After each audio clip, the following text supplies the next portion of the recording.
حضرت عمار ابن یاسر رضی اللہ تعالیٰ عنہ کے پورے خاندان کو کفار نے گھیر لیا، مارنا پیٹنا شروع کیا، آپ کو بھی، آپ کے بھائی کو بھی، آپ کی والدہ کو بھی، آپ کے والد کو بھی، اتنا مارا کہ لہو لہان کر دیا، زخم پہ زخم کھا کے جی خونے جگر کے گھونٹ پی اور آہ نہ کر لبوں کو سی۔ یہ عشق ہے، کوئی دل لگی نہیں، یہ آزمائش حسن ہے۔ اگر کسی کو راہ خدا میں آئے تو سیدنا عمار ابن یاسر کی والدہ کو اس طرح مارا کہ ان کی ایک ٹانگ ایک اونٹ کے ساتھ باندھ دی، دوسری کے ساتھ باندھ دی، اور پھر ان کو نیزے مارے حتیٰ کہ 2 حصوں میں کٹ گیا وجود، اور وہ باہمت خاتون درد سہتے سہتے اپنے رب کے حضور حاضر ہو گئی۔ پھر ان کے والد کو شہید کیا، کس کے لیے، کس کے نام پر، کس وجہ سے؟ پھر ان کے بھائی کو شہید کیا۔ پھر جناب عمار ابن یاسر وہ سخت صدمے میں تھے، پھر ان کو مار رہے، پھر ان کو مجبور کیا کلمات کفر کہنے کے لیے، ان کے منہ سے نکل گئے، انہوں نے ایسے کلمات کہہ دیے جو معاذ اللہ کفریات تھے۔ اب اتنا زد و کوف ہوا، تکلیف دی، بول دیا انہوں نے، لوگ دوڑے گئے نبی کریم کی بارگاہ میں، عمار تو معاذ اللہ کافر ہو گئے۔ بات بتانے والے نے تو بات بتا دی، پر جو جواب آیا وہ بڑا نرالا تھا کہ حضور اس نے کفر کیا ہے۔ محبوب فرمانے لگے خاموش ہو جا، عمار سر سے لے کر پاؤں تک ایمان ہی ایمان ہے۔ فرمایا ایمان تو اس کے خون کے اندر، اس کے وجود کے اندر، اس کے لہو کے اندر، جسم کے اندر سرایت کر گیا ہے ایمان، اور جس کے سینے میں، گوشت میں، لہو میں سرایت کر جائے وہ کیسے کافر ہو سکتا ہے؟ لیکن چونکہ انہوں نے مجبوراً یہ کہا تھا، پھر وہ خود دوڑے ہوئے آئے، عرض کی یا رسول اللہ پتہ نہیں کیا حال کر دیا کہ میرے منہ سے کلمات نکل گئے۔ محبوب فرمانے لگے تو کلمات کی چھوڑ، دل کی بتا، دل کی بتا، تیرے دل کی کیفیت کیا ہے؟ عرض کی یا رسول اللہ دل تو ہر لمحے کے لیے ایمان پر مطمئن ہے۔ تو محبوب نے فرمایا کوئی بات نہیں، پھر جان بچانے کے لیے ایسا کرنا پڑے تو حرج، کوئی ڈٹ جائے نہ کفر کرے تو اعلیٰ شہید ہے، لیکن اپنی جان بچانے کے لیے کسی نے مجبور ہو کر صرف زبان سے یہ کلمات کہہ دیے تو حرج۔ جب سورج کی کرنیں چمکی، قربان جائیں کیا نظارہ ہوگا، لبیک لبیک کی صدا آ رہی ہے، دیکھ کون رہے ہیں؟ مدینے والے محبوب صلی اللہ علیہ وسلم۔ حضور اس لشکر حسن کو لے کر، اس نور بھرے قافلے کو لے کے، یہ کون ہیں جو حضور کے ساتھ سارے نکلے ہیں؟ یہ کون ہیں سارے؟ یہ وہ فیروز بخت سعادت مند لوگ ہیں کہ ان میں سے جس نے ایک دفعہ بھی ایمان کی حالت میں حضور کو دیکھا اور پھر خاتمہ بالخیر بالایمان کے ساتھ دنیا سے رخصت ہوئے، یہ وہ لوگ ہیں کہ ولی اگر 60 سال بھی سارا دن روزہ رکھے، ساری رات نفل پڑھے، ہر برائی سے بچے، لیکن پھر بھی کسی صحابی کے قدموں کی خاک تک کو نہیں پہنچ سکتا، اور صحابی زیارت سے بنتا ہے، ولی عبادت سے بنتے۔ نبی پاک صلی اللہ تعالیٰ علیہ وسلم کے وہ سارے صحابہ کون ہیں؟ الصحابہ النجوم، یہ حضور کی چاروں جانب جو چمک رہے ہیں، انہیں خود میرے نبی پاک نے ستارے فرمایا ہے۔ ایک سمت علی، ایک سمت عمر، صدیق ادھر، عثمان ادھر، ان جگمگ جگمگ تاروں میں بھلا مہتاب کا عالم کیا ہوگا؟ اور ہر کوئی فدا ہے بن دیکھے تو پھر دیدار کا عالم کیا ہوگا؟ تو نبی پاک صلی اللہ علیہ وسلم نے یہ وہ موقع تھا، 9 ذی الحج، میدان عرفات، حضور صلی اللہ علیہ وسلم نے ظہر کی نماز ادا فرمائی، اور پھر کچھ توقف کے بعد حضور کے لیے اونٹنی پر کجاوا سجایا گیا۔ حضور اپنی کسوا نامی اونٹنی پر سوار ہوئے، میرے محبوب نے خطبہ دینے کا ارادہ فرمایا۔ رب کریم نے ارشاد فرمایا، الیوم اکملت لکم دینکم، آج میں نے تمہارے لیے تمہارا دین مکمل کر دیا ہے، مکمل ہو گیا دین، اس کے بعد کوئی اور دین نہیں آئے گا۔ اس آیت نے بتا دیا کہ حضور آخری نبی ہے، دین مکمل ہو گیا، اب کسی اور پیغمبر کی، رسول کی، دین کی، کتاب کی ضرورت باقی۔ آج میں نے تمہارے لیے تمہارا دین مکمل کر دیا۔ اور کیا خوبصورت لفظ ہیں، قرآن پاک نے فرمایا وَأَتْمَمْتُ عَلَيْكُمْ نِعْمَتِي، اور آج میں نے تم پر اپنی نعمتیں تمام کر دی ہیں، نعمتیں مکمل کر دی۔ وَرَضِيتُ لَكُمُ الْإِسْلَامَ دِينًا، اور اللہ فرماتے ہیں میں نے تمہارے لیے دین اسلام کو پسند کیا ہے، یہ میری رضا ہے، یہ دین اسلام تمہارے لیے پسند کیا ہے۔ کوئی بندہ ساری زندگی مخلوق کی خدمت کرے، ساری زندگی رستوں سے کانٹے اٹھائے، ساری زندگی خیر کا کام کرے، کسی کو تکلیف نہ دے، لیکن اگر مسلمان نہیں نا، اگر کلمہ نہیں نہ پڑھتا تو اس کی ساری عمر کی خیر بھی کسی کام کی نہیں، اس لیے کہ رب فرماتا ہے جڑ دین اسلام ہے، جڑ ہوگی تو پھر شاخیں قبول کی جائیں گی نا، تو اگر جڑ ہی سرے سے نہیں ہے تو خیر کرنے کا معنی۔ کچھ لوگ کفار کی، مشرکین کی تعریف کرتے ہیں کہ جناب بلے بلے اتنے ویلفیئر کام ہو رہے ہیں، تو یاد رکھو سب سے ضروری جڑ ہے۔ قرآن پاک میں رب تعالیٰ نے منافقین، مشرکین اور کفار کے اعمال کی بنیاد اس طرح کی بتائی ہے کہ جس طرح پتھر پر تھوڑی گرد پڑ جائے، ذرا ہوا کا جھونکا ہے یا بارش آئے تو پتھر صاف کا صاف ہو جاتا ہے۔ ان کے اعمال اس طرح کے ہیں۔ اس خیر کا کیا مطلب کہ جس خیر میں ایمان ہی شامل نہیں؟ جب تک بندہ مومن نہ ہو اس کا کوئی عمل بھی اللہ کی بارگاہ میں قابل قبول نہیں ہوتا۔ یہ آیت نازل ہو گئی، فرمایا دین مکمل ہو گیا۔ او میرے بھائیو، خدا را سوچو، کوئی شے مکمل نہیں دنیا میں، کوئی شے، کروڑوں کا مکان بنا لو پھر بھی کوئی نہ کوئی نقص نکل ہی آتا ہے۔ کوئی دنیا میں شے مکمل ہے ہی نہیں۔ اگر کوئی شے مکمل ہے تو وہ مدینے والے رسول کا دین مکمل ہے۔ مکمل، جب ہم کہتے ہیں نا مکمل دین، تو لوگ سمجھتے ہیں تو شاید سادی سی بات ہے۔ یہ وہ والی بات ہے جو دنیا میں کہیں نہیں پائی جاتی۔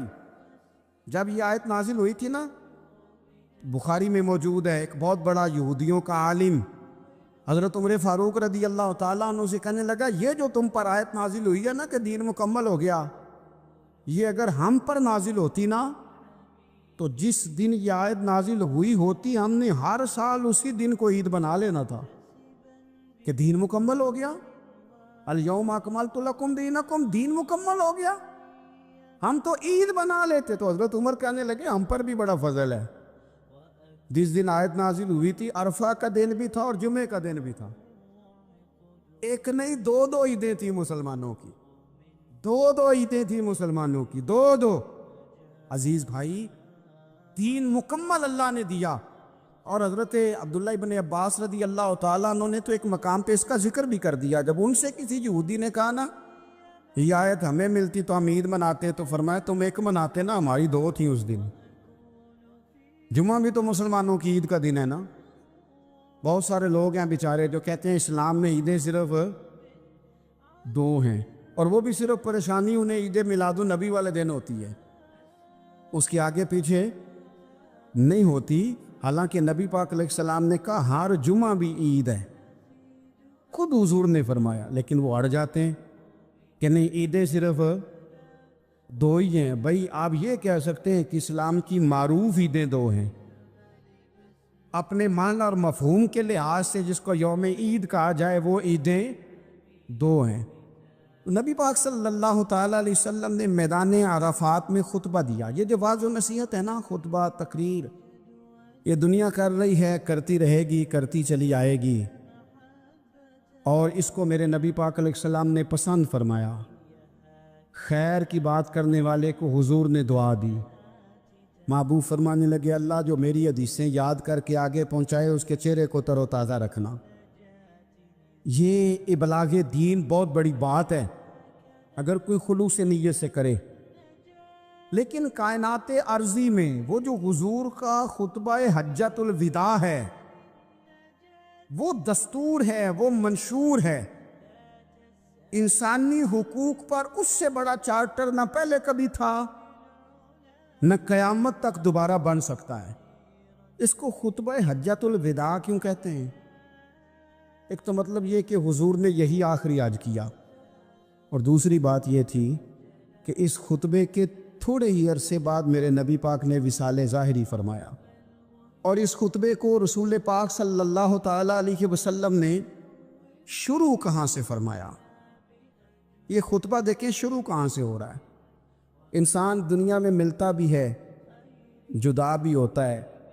یہ جو جدائی کا وقت ہوتا ہے نا، جدائی کا، شاید بڑی سوچ سمجھ کے کہا تھا حضرت میاں صاحب نے، بڑی غور کر کے انہوں نے کہا تھا کہ دریا کنڈے روخ نہ لائیے، جو آوے روڑ جاوے۔ آپ میدان میں درخت لگاتے تو کبھی پھل گرتا ہے تو زمین پہ گرتا ہے، اٹھا لیتے ہیں۔ اگر دریا کے کنارے ہو تو وہ تو دریا میں گرے گا اور روڑ جائے گا، چلا گیا، بہہ گیا۔ فرمانے لگے دریا کنڈے روخ نہ لائیے، جو آوے روڑ جاوے، تے پردیسی نال نہ یاری لائیے، او دا جدوں دل کرے ٹر جاوے، وہ تو چلا جاتا ہے۔ یہ خطبہ شروع کہاں سے ہو رہا ہے؟ یعنی ابھی آغاز کلام ہے، بات آگے آئے گی، آغاز کلام ہے۔ میں کہہ چکا ہوں ولی شاید عبادت کر کے بنے، تقوی اختیار کر کے بنے، ولی اللہ کی حرام کردہ ہر شے سے اجتناب کر کے بنے، وہ جس میں شبہ ہے اس سے بھی بچے تو پھر ولی بنے۔ لیکن صحابی تو حضور کی زیارت سے بنتا ہے نا، نبی پاک کی زیارت سے بنتا ہے، اور صحابہ تو وہ صحابہ تھے جن کی ہر صبح عید ہوتی تھی، خدا کا قرب حاصل تھا، نبی کی دید ہوتی تھی۔ وہ تو اس طرح کا ماحول تھا کہ نبی پاک نے فرمایا حضرت ابو ہریرہ سے یہیں بیٹھے رہتے ہو، تھوڑا ذرا کبھی کوئی کام بھی کر لیا کرو، وقفے سے ملنے سے محبت بھی بڑھتی ہے۔ تو حضرت ابو ہریرہ اٹھے اور ستون کے پیچھے سے ہو کے واپس آ گئے۔ فرمایا آ گئے ہو؟ عرض کی حضور دل ہی نہیں لگتا تو جائیں کہاں؟ وہ جو حضور سے آ کے کہتے تھے نا یا رسول اللہ صلی اللہ علیہ وسلم، حضرت صوبان بن مالک، حضور نے فرمایا پریشان دکھائی دیتے ہو؟ کہا یا رسول اللہ ایک بات پریشان کرتی ہے۔ کہا وہ کیا؟ عرض کی حضور دل بے چین ہوتا ہے تو زیارت کو آ جاتا ہوں، آج ایک عجیب خیال آیا، اور اس نے عجیب رنگ طبیعت میں بھر دیا ہے۔ فرمایا تمہیں کیا خیال آیا؟ عرض کی یا رسول اللہ صلی اللہ علیہ وسلم آج خیال آیا ہے کہ صوبان ہے تو حضور کا غلام ہے، جنت تو حضور کے صدقے ملے گی، لیکن یہ ہے کہ حضور تو ہوں گے نا نبیوں کے ساتھ، تجھے ملے گی پر ملے گی تو غلاموں کے محلے میں نا۔ دل میں خیال آیا کہ وہاں زیارت بھی ہوگی کہ نہیں؟ او جنت میرے کس کاری جتھے یار نظر نہ آوے، زیارت بھی ہوگی کہ نہیں؟ حضور کی بارگاہ میں جب حضرت صوبان نے عرض کی تو رب کریم نے فرمایا محبوب جو تیری اور تیرے رب کی اطاعت کرے نا، اولئک انعم اللہ علیہم من النبیین والصدیقین والشہداء والصالحین، فرمایا ان کو اللہ نبیوں کے، صدیقین کے، شہداء اور صالحین کے ساتھ ہی جنت میں اکٹھا فرمائے گا۔ وہ اکٹھے رہے تو جن کو تو جنت میں بھی حضور کی زیارت کے بغیر چین نہیں تھا، ان کو حضور نے خطبہ حجۃ الوداع شروع کرتے وقت پہلا جملہ پتہ کیا کہا؟ حضور اونٹنی پہ ہیں، احرام باندھا ہوا ہے، 1,40,000 کم و بیش غلام سامنے کھڑے، عرفات کا میدان۔ محبوب فرمانے لگے پہلا جملہ، جو درد والے تھے وہ تڑپ گئے، یہ سارے درد والے تھے لیکن کچھ زیادہ مزاج شناس تھے۔ محبوب نے پہلا جملہ کہا، حضور فرمانے لگے لوگو جس طرح آج اکٹھے ہوئے ہیں شاید اس کے بعد دوبارہ ہم اکٹھے نہ ہوں۔ پہلا اعلان ہی کر دیا کہ یہ تمہارے ساتھ جو آج خطبہ ہے نا، اس میں اشارہ دے دیا کہ دوبارہ نہیں جمع ہوگے، اگلا حج نہیں کرنا، بس ختم ہوئی بات۔ یہ آخری پہلی بات ہی حضور نے یہ بیان۔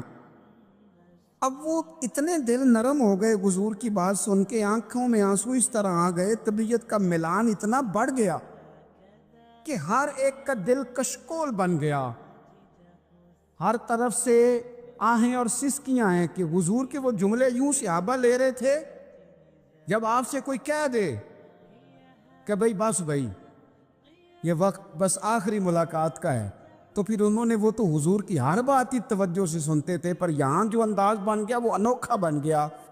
فرمایا شاید دوبارہ ملاقات نہ ہو۔ پھر میرے کریم محبوب صلی اللہ تعالی علیہ وسلم نے فرمایا جس طرح تمہارے لیے یہ شہر حرمت والا ہے، مکہ حرمت والا ہے نا، ایک نیکی کرو تو مکے میں 1,00,000 کا ثواب، حرم مکہ میں ایک گناہ کرو تو وہ بھی 1,00,000 لکھا جاتا ہے، حرمت والا ہے، بڑی عزت والا ہے۔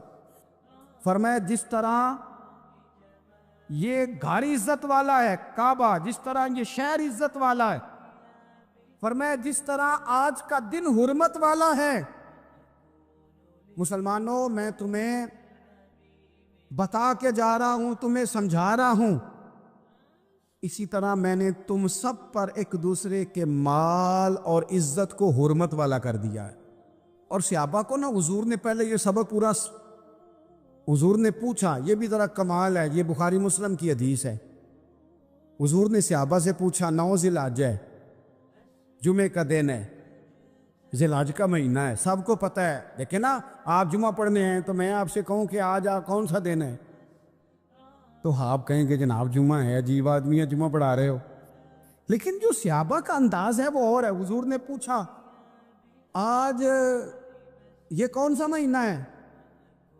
یہ ادب ہے، یہ مقام ہے، یہ وہ مقام ہے جہاں بہت سارے صرف عقل والے بندے جو ہوتے ہیں نا وہ بیچارے گرتے پڑتے ہیں، کہتے ہیں جی بات آتی ہو تو بتانی چاہیے، یہ کیا بات ہوئی جی، بندہ بولے ہی نا، یہ کیا لیکن کچھ لوگ ایسے ہیں جن کا دھارہ ادب کچھ اور ہوتا ہے، انہیں ڈھیروں باتیں بھی آتی ہوں تو ہر جگہ بات کرنے کی نہیں ہوتی، سب جگہ کہانیاں سنانے کی نہیں ہوتی۔ حضور نے فرمایا کون سا مہینہ ہے؟ قربان جائیں بھیا کو زبان ہو کے کہنے لگے واللہ و رسولہ عالم، اللہ جانے اللہ کا رسول جانے، سانو تے قید سجن دا گہنا ہے، او جنج رکھے اساں اونج رہنا ہے، ہمیں کیا پتا۔ پوچھا کسی نے، لکھا ہے صوفیاء نے، کسی نے پوچھا اوے تمہیں پتہ نہیں، کہنے لگے چپ کر، ہمیں کیا پتا کون سا مہینہ ہے۔ تو حضور نے فرمایا آج تاریخ کون سی ہے؟ بھائی صاحب کو پتا تھا نا 9 ذی الحج کو یہ حج ہوتا ہے، کون سی تاریخ ہے؟ کہا واللہ و رسولہ عالم، اللہ جانے اللہ کا رسول جانے۔ قربان جائیں حضور نے پوچھا دن کون سا ہے؟ سب کو پتا ہے جمعہ ہے، کہنے لگے واللہ و رسولہ عالم، اللہ جانے اور اللہ کا۔ وہ صحابہ بتا کیوں نہیں رہے؟ پہلے محبت کہتے ہیں، صحابہ کا جواب یہ تھا ہمیں کوئی مہینوں سے غرض ہے، ہمیں کوئی دن سے غرض ہے، ہمیں کوئی تاریخ سے غرض ہے؟ حاجیو آؤ شہنشاہ کا روزہ دیکھو، کعبہ تو دیکھ چکے، کعبے کا بھی کعبہ دیکھو، ہمیں تو محبوب سے غرض ہے۔ مہینہ تھا ذی الحج کا، اگر حضور کہہ دیتے ذی الحج نہیں ذی قعد ہے تو ہم نے ذی قعد ہی بنا لینا تھا۔ تاریخ تھی 9، اگر حضور فرما دیتے 11 ہے تو ہم نے 11 ہی بنا لینی تھی۔ دن تھا جمعے کا، اگر حضور کہتے پیر ہے تو ہمیں کیا لگے، ہمیں تو محبوب کی رضا چاہیے۔ آپ دیکھیں نا، ایک صحابی کے ہاتھ ذرا لمبے تھے تو حضور نے فرمایا یا ذوالیدین، او لمبے ہاتھوں والے۔ ان سے کوئی پوچھتا نام کیا ہے تو کہتے میرا نام ہے 2 ہاتھوں والا۔ او بھائی میرے بھی 2 ہیں، تم کیوں 2 ہاتھوں والا؟ کہنے لگے یہ نہیں مجھے پتا، مجھے نبی پاک نے کہا 2 ہاتھوں والا۔ تو ٹھیک ہو گئی جو حضور نے نام رکھ دیا۔ تو حضور سید عالم نے پوچھا، پھر حضور نے حرمت یاد کرائی، فرمایا یاد رکھو یہ دن بھی بڑی عزت والا ہے، جمعے کا ہے، یہ مہینہ بھی بڑی حرمت والا ہے، ذی الحج کا ہے، یہ تاریخ بھی بڑی حرمت والی ہے۔ لیکن فرمایا جس طرح اس دن کی، اس شہر کی، اس مہینے کی تم نے عزت کرنی ہے، اسی طرح ایک دوسرے کے مال کا، ایک دوسرے کی عزت کا تم نے پاس کرنا۔ مسلمان بھائیوں، خدا را یہ حضور کہہ رہے ہیں یار، نبی پاک نے کعبہ کے سامنے کھڑے ہو کے فرمایا بیت اللہ تیری بڑی شان ہے، تیرا بڑا مرتبہ ہے، لیکن فرمایا میرے مومن کی عزت رب کی نظر میں کعبے سے بھی زیادہ ہے۔ اللہ تعالیٰ نے قرآن مجید میں فرمایا یا ایھا الذین آمنوا لا تبطلوا صدقاتکم بالمن والعزا، فرمایا اے ایمان والو، احسان جتلا کر اور ایذا دے کر اپنے صدقات کو کہیں باطل نہ کر لینا۔ اپنے صدقات باطل نہ کرو، احسان جتا کر، ایذا دے کر، تکلیف دے کر۔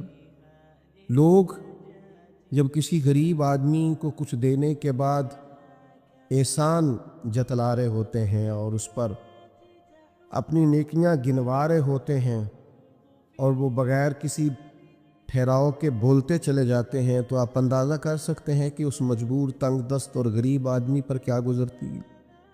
اس کا دل کن بے چینیوں، بے قراریوں اور پریشانیوں کا شکار ہوتا ہے۔ لیکن ہمارے ہاں تکلیف دینے والے ایک منٹ کا بھی وقفہ کرنے کو تیار نہیں ہوتے۔ اللہ کے پیارے رسول صلی اللہ تعالیٰ علیہ وسلم نے 3 لوگوں کے بارے میں ارشاد فرمایا یہ جنت میں نہیں جائیں گے۔ نسائی شریف میں یہ حدیث موجود ہے۔ یا رسول اللہ صلی اللہ تعالیٰ علیہ وسلم کون کون لوگ؟ ایک فرمایا جو شراب کا عادی ہو، دوسرا فرمایا جو والدین کا نافرمان ہو، اور تیسرا حضور فرماتے ہیں جو احسان جتلانے والا ہو۔ جنت میں نہیں جائیں گے۔ نیکی کی ہے اب تو بھول جا، اور نیکی کی ہے تو اسے محض اپنے رب کی رضا کے حصول کا ذریعہ سمجھ۔ تو احسان جتلا رہا ہے، یہاں تک کہ والدین کے ساتھ، بہن بھائیوں کے ساتھ، دوست احباب کے ساتھ، قریبیوں کے ساتھ نیکی کر کے بھی لوگ احسان جتلاتے ہیں، ضائع ہو جاتی ہیں نیکی۔ یعنی عجیب بات ہے نا، حضور فرماتے ہیں احسان جتلانے والا جنت میں نہیں جائے گا، یعنی نیکی کر کے دوزخ خرید لی، احسان کر کے، خرچ کر کے اپنے لیے جہنم کٹھی کر لی۔ کیوں؟ احسان جتلایا، اس نے بتلایا ہے۔ یوں تو ہر ایک کو شیطان سے ڈر لگتا ہے، اور مجھ کو اس دور کے انسان سے ڈر لگتا ہے، اور جس کی ہر بات میں پوشیدہ ہو نشتر کی چبھن۔ شاعر کا تخیل دیکھیے، نشتر کی چبھن، جس کی ہر بات میں پوشیدہ ہو نشتر کی چبھن، ایسے ہر صاحب احسان سے ڈر لگتا ہے۔ اس طرح کے احسان کرنے والوں سے خوف آتا ہے کہ اللہ بچا ان سے۔ کچھ لوگ اذیت دیتے ہیں، تکلیف دیتے ہیں، آزمائش میں ڈال دیتے ہیں۔ کسی کے گھر مہمان چلے گئے، آپ کو چند لمحوں کے لیے جانا ہے، تو آپ وہاں جا کر ایک بڑے زبردست قسم کے انجینئر کیوں بن گئے ہیں؟ یہ دیوار پہ کیا کام کرایا ہے، یہ کس سے کرایا ہے، یہ اگر آپ کو میں ایک بندہ بتاؤں، اگر فلاں سے آپ کام، بھئی آپ کو تو بطور مہمان بلایا گیا ہے، آپ کو کس نے کہا ہے کہ آپ کو انجینئر کے طور پہ دعوت دی ہے؟ آپ آئے ہیں، تشریف رکھیے، اور جتنی دیر آپ کو کہا جاتا ہے آپ بیٹھیے، اور پھر اس پر تبصرہ ہے، یہ فرنیچر کہاں سے لیا ہے، یہ قالین کہاں سے آیا ہے، اتنے سوال جواب۔ بعض دوست ایسے ہوتے ہیں جن سے کہنا پڑتا ہے کہ میرے بھائی آپ مہربانی کریں، ہم آپ کو نہ انجینئر سمجھتے ہیں، نہ اچھا ڈیزائنر سمجھتے ہیں، ہم نے تو آپ کو ملنے کے لیے بلایا تھا، آپ آئیے اور جائیے، اور اتنے زیادہ تو مطلب وقت ہی نہیں ہے انسان کے پاس کہ وہ جائے اور اتنے زیادہ تبصرے کرے اور جا کے کسی کو تکلیف دے۔ پھر تفتیش کرنا، پوچھنا، اعلیٰ حضرت بریلوی رحمۃ اللہ لکھا حرام ہے یہ تفتیش کرنا کہ کسی کی کمائی حلال ہے کہ حرام ہے۔ آپ کیوں تفتیش کرتے ہیں؟ کس نے اجازت دی آپ کو جاسوسی کریں؟ آپ تکلیف دے رہے ہیں سامنے والے کو۔ کیا کرتے ہیں، کیا کماتے ہیں، کہاں سے؟ میرا رب ہے جس نے سب کے پردے رکھے ہوئے ہیں۔ اب کیوں ایسی حرکات کرتے ہیں جس کی بنیاد پر جناب کا ذریعہ آمدن کیا ہے؟ میرا ذریعہ آمدن یہ ہے کہ آپ دے جاتے ہیں تو میں کھا لیتا ہوں۔ آپ اپنا ذریعہ آمدن کی فکر کریں، آپ دوسروں پر کیوں اس قدر زیادہ بوجھ ڈالتے؟ اور پھر کھانا سامنے رکھا جاتا ہے، یہ میں نہیں کھاتا، تو آپ کو جو کھانا تھا گھر سے لے آتے، کیا یہ اچھا ہوتا؟ یہ میں ایک زمانہ ہو گیا جی میں نے یہ نہیں کبھی کھایا، تو کیا کھاتے ہیں آپ؟ مجھے سالوں بیت گئے ہیں سفر کرتے ہوئے، اور میرے ساتھ پوری جماعت نے سفر کیا، ہفتوں میں گھر سے باہر رہا ہوں، کوئی ایک شخص نہیں، ایسا تو نہیں کہ ساری چیزیں طبیعت کو پسند ہوتی ہیں، لیکن کوئی ایک شخص نہیں بتا سکتا کہ کبھی میں نے کہا ہو یہ مجھے پسند نہیں، میں نے نہیں کھانا، لے جایا، یہ میری طبیعت نہیں۔ کیوں؟ میں ایک دفعہ اپنے حضرت صاحب کے ساتھ تھا، ایک جگہ پہ کھانا آیا تو میں نے گھر والوں سے کہا نمک دیجئے گا ذرا، تو حضرت صاحب فرمانے لگے بیٹا آپ نے وہ حدیث نہیں پڑھی کہ حضور نے فرمایا کھانا پسند نہ ہو تو چھوڑ دو لیکن عیب نہ نکالو؟ فرمایا کس موسم کے اندر انہوں نے کھانا پکایا ہے اور تم نے انہیں یہ کہہ دیا تمہیں نمک ہی نہیں ڈالنا آتا؟ فرمایا ان کے گھر کا ذائقہ ہے، وہ کم کھاتے ہو، تم تھوڑا زیادہ کھاتے ہوگے نمک، بعض لوگ ذرا کم کھاتے ہیں، تم نے یہ کس طرح کی حرکت کی ہے؟ وہ بیچارے جا کے پہلے وہ ڈانٹے گا کہ تم نے نمک ہی نہیں صحیح ڈالا، وہ نمک مانگ رہے ہیں، کیا ضرورت تھی؟ تھوڑا سا۔ وہ حضرت سلمان فارسی رضی اللہ تعالیٰ عنہ کے گھر میں مہمان آ گئے، تو آپ نے کھانا رکھا تو وہ صاحب کہنے لگے کبھی پودینے کی چٹنی ہو جاتی نا، تو اب ان کے پاس پیسے نہیں تھے، ان کا لوٹا تھا ان کے پاس پیتل کا یا لوہے کا، لے جا کے گروی رکھا کسی کے ہاں، یہ وضو کے لیے رکھا ہوا تھا جناب سلمان فارسی نے، پھر وہ لوٹا گروی رکھ کے پیسے لائے، اس کا پودینہ خریدا اور لا کے مہمان کو دیا، تو مہمان کہنے لگا جی اللہ کا شکر ہے ہم قناعت پسند ہیں، جو مل جائے کھا لیتے ہیں۔ یعنی ایک تو یہ کہ پہلے فرمائش کر دی اور اس کے بعد نیک بننے کا ڈھونگ بھی رچایا۔ ابھی کچھ لوگوں کا طریقہ ہوتا ہے وہ سارا کچھ کرنے کے بعد نا، یعنی 2.25 گھنٹے غیبتیں کرنے کے بعد کہنے چلو سانوں کی لگے، بھئی آپ 15 منٹ ہی رہ گئے تھے، 2 گھنٹے پورے ہونے لگے تھے، ساری تو کر لی آپ نے، اب پیچھے بچا کیا ہے؟ تو وہ کہنے لگے جی میں قناعت پسند ہوں، جو مل جائے کھا لیتا ہوں۔ تو حضرت سلمان فارسی ناراض ہوئے، جلال میں آپ فرمانے لگے اگر تم قناعت پسند ہوتے تو میرا وضو کا لوٹا آج گروی نہ پڑا ہوتا، تم قناعت پسند ہو، اوپر سے جھوٹ بولتے ہو۔ لیکن تکلیف دینا، اذیت پہنچانا، ذہنی طور پر کسی کو ٹارچر کرنا، میری اب کبھی طبیعت خراب ہو جاتی ہے نا جی، تو چونکہ محبت کرنے والوں کی لسٹ لمبی ہے، طبیعت خراب ہو جاتی ہے تو میں بتاتا نہیں،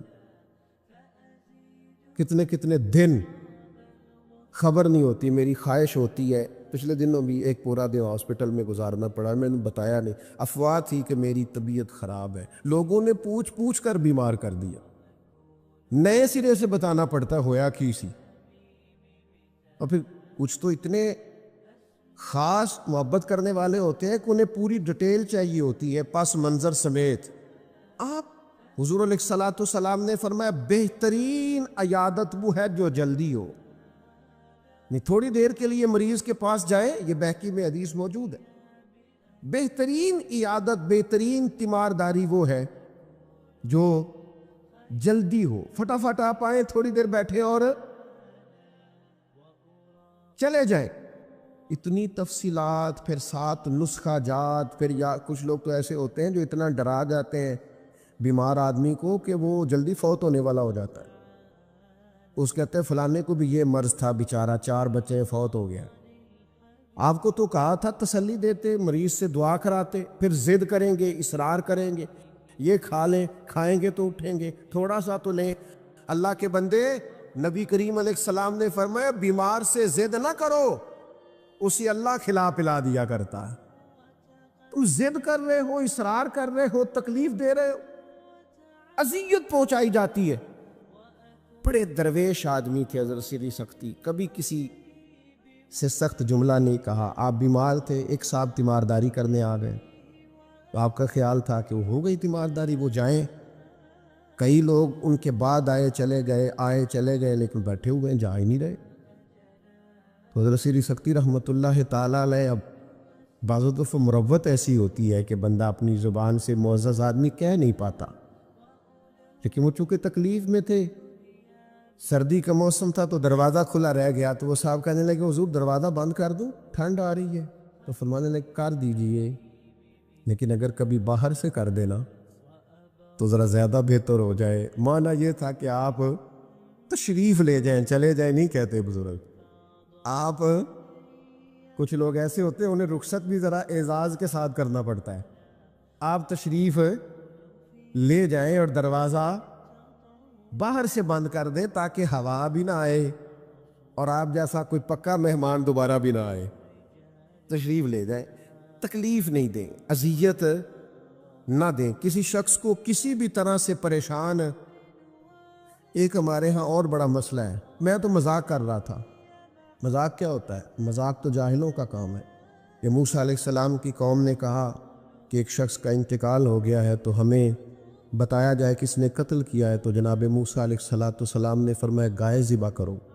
تو ان لوگوں نے کہا آپ ہم سے مذاق کرتے ہیں، اتتخذونہ ہزوا، آپ ہم سے مذاق کرتے ہیں؟ تو فرمایا اعوذ باللہ ان اکون من الجاہلین، میں اللہ کی پناہ چاہتا ہوں کہ میں جاہلوں میں سے ہو جاؤں۔ مذاق کرنے کو جناب موسیٰ نے، قرآن مجید کا پہلا پارہ کہتا ہے جاہلوں کا کام کہا ہے۔ مذاق ٹھیک ہے، دل لگی ٹھیک ہے، یعنی آپ خوش طبعی کریں۔ مذاق تو کسی کے عیب کا ہوتا ہے، تیری آنکھ کس طرح کی ہے، تیری ناک چپٹی ہے، یہ مذاق ہوتا ہے۔ کسی کے رنگ کو لے کر، کسی کے قد کو لے کر، کسی کی توتلی زبان کو لے کر، یہ جاہلوں کی علامت۔ آپ دل لگی کریں، حضور بھی دل لگی فرماتے، مسکراتے دل لگی کریں، اس میں کسی کو تکلیف نہیں ہوتی، کسی کا عیب نہیں اچھلتا، کوئی بات ایسی خوشی کی آپ اس پہ خوش ہو جائیں۔ لیکن آپ یہ جو رویے ہمارے ہاں پائے جاتے ہیں یہ مذاق ہے، اور مذاق شریعت میں جاہلوں کی علامت ہے۔ حضور فرماتے ہیں قیامت والے دن وہ لوگ جو لوگوں کا مذاق اڑاتے تھے، تکلیف دیتے تھے، قیامت والے دن ان کے ساتھ یہ معاملہ ہوگا کہ جنت کا دروازہ ان کے لیے کھولا جائے گا، پھر بند کر دیا جائے گا، پھر کھولا جائے گا، پھر بند کر دیا جائے گا، پھر کھولا جائے گا، اور پھر دوبارہ وہ کہیں گے یہ کیا ہو رہا ہے؟ تو انہیں کہا جائے گا تمہارے اس مذاق کی تمہیں سزا دی جا رہی ہے جو دنیا میں تم اللہ کے بندوں کے ساتھ کرتے تھے۔ تکلیف دیتے ہیں لوگ۔ یہ کچھ سال پہلے کی بات ہے، آپ کو پتہ ہے ہمارے ہاں اپریل فول بھی منایا جاتا ہے، جھوٹ بولنے کا دن۔ ایک صاحب تھے بیچارے ہارٹ پیشنٹ، یہ پنجاب کا ہی واقعہ ہے، تو ان کو فون کر دیا کہ تمہارا بھائی ایکسیڈنٹ میں فوت ہو گیا ہے، کسی نے مذاق کیا، تو بیچارے ہارٹ پیشنٹ تھے، خبر سن کے ان کو پھر ہارٹ اٹیک ہوا، اللہ کو پیارے ہو، اور بعد میں پتہ چلا کہ کسی نے مذاق کیا، بھائی تو بالکل ٹھیک ٹھاک، آپ کے ایک مذاق نے کسی کی جان لے لی، گھر اجڑ گیا، عورت بیوہ ہو گئی، بچے یتیم ہو گئے، اور آپ مذاق کر رہے تھے، تکلیف دے رہے تھے، آپ آزمائش میں مبتلا کر رہے تھے۔ میں نے ایسے طلباء کو دیکھا ہے کالج میں، مدرسے میں، یونیورسٹی میں، اسکول میں، جو بیچارے کسی وجہ سے کمزور تھے، کوئی ایسا معاملہ تھا، ان کا اتنا مذاق اڑایا گیا کہ وہ بیچارے تعلیم چھوڑ کے چلے گئے، گزارا نہیں ہو سکتا یہاں، ہر آدمی مذاق اڑا رہا۔ اور بعض لوگوں کی غربت کا مذاق اڑایا جاتا ہے، ان کو کھاتا ہوا دیکھ کے مذاق کرنا، ان کا لباس دیکھ کے مذاق کرنا، ان کی سادہ پرانی اور دیسی گفتگو سن کے مذاق اڑانا، نتیجہ یہ نکلتا ہے کہ مایوس ہو جاتے ہیں لوگ، پریشان ہو جاتے ہیں۔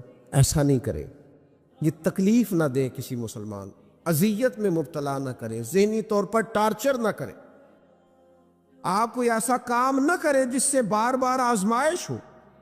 کچھ لوگ زندگی میں گناہ کرتے ہیں، اللہ معاف کرے، غلطیاں ہو جاتی ہیں، پھر وہ لوگ توبہ کر لیتے ہیں، اور یہ توبہ اللہ کو اتنی پسند ہے کہ حضور فرماتے ہیں کسی کا اونٹ مال سمیت غائب ہو جائے اور وہ شخص ڈھونڈ ڈھونڈ کے تھک جائے اور مایوس ہو جائے، اور پھر وہ اونٹ اسے مل جائے، اسے اتنی خوشی نہیں ہوتی جتنی بندہ مومن کی توبہ پر رب کریم کو خوشی ہوتی ہے۔ کتنا بڑا انعام ہے۔ حضور فرماتے ہیں ہر شخص خطا کار ہے، پر بہترین خطا کار وہ ہے جو توبہ کرتا ہے خطا کار پر بہترین خطا کار۔ کیا بات ہے اس کی خطا کی، جو خطا کرتے ہی رو پڑا ہے، اللہ کے حضور توبہ کر رہا ہے، لیکن لوگ مذاق اڑاتے ہیں لوگوں کے گناہوں کا۔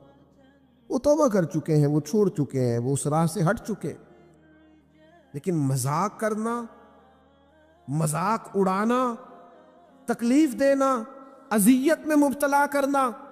حضور علیہ السلام نے فرمایا کسی شخص سے کبھی کوئی گناہ کیا پھر اس نے توبہ کر لی، فرمایا جس نے دوبارہ اسے اس کا گناہ یاد کرایا، اللہ یاد کرانے والے کو سزا دے گا، مرنے سے پہلے یہ اس گناہ کے اندر مبتلا ہو جائے۔